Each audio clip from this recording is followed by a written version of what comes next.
Naga goddess, who's a goddess who sits above a snake, which is the Kundalini energy.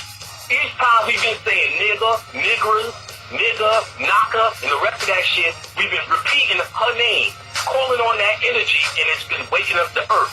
Why do you think all of a sudden white people went on a rampage to get you to stop saying nigga? What do they care you saying nigga?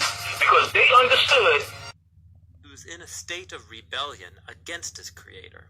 We're not told yet why or how he rebels, but he's on a mission to ruin God's good world for other creatures. This thing is trouble. Yeah, this creature is the Bible's first portrait of evil. It distorts what God has purposed for good, ruining and dragging creation back into darkness and disorder. So the humans join the spiritual rebel, which leads them back into chaos and death. And from this point on, the human rebellion is interwoven with a spiritual rebellion. And the biblical story shows how this happens over and over again. Okay, but wait, we're getting all this from a slithering snake? Well, there are clues in the story that it's more than just a snake. Remember, Eden is a high place where the earth and its creatures overlap with heaven and its creatures. So this snake could be a spiritual being. Well, Genesis 3 points in that direction, and then later biblical authors fill in the picture.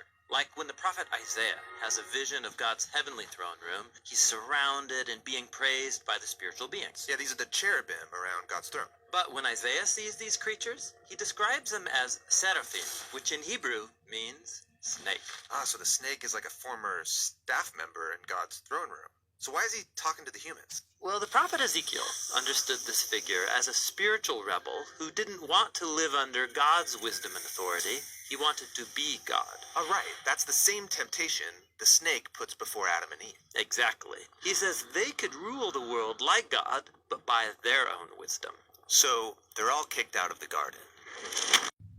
The Lyrans are a race of feline humanoid beings that have been in existence long before the history of Earth began. The Felines are a bipedal race that stand from 12 to 16 feet tall. Their skin is covered by a sort of soft fuzz. Their eye color ranges from blue to gold. They also turn from a golden brown color to white and can change as they mature.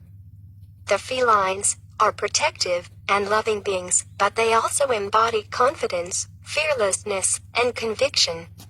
They are born leaders and are very diplomatic. Right? Presence. What are we talking about? Reptile alien presence.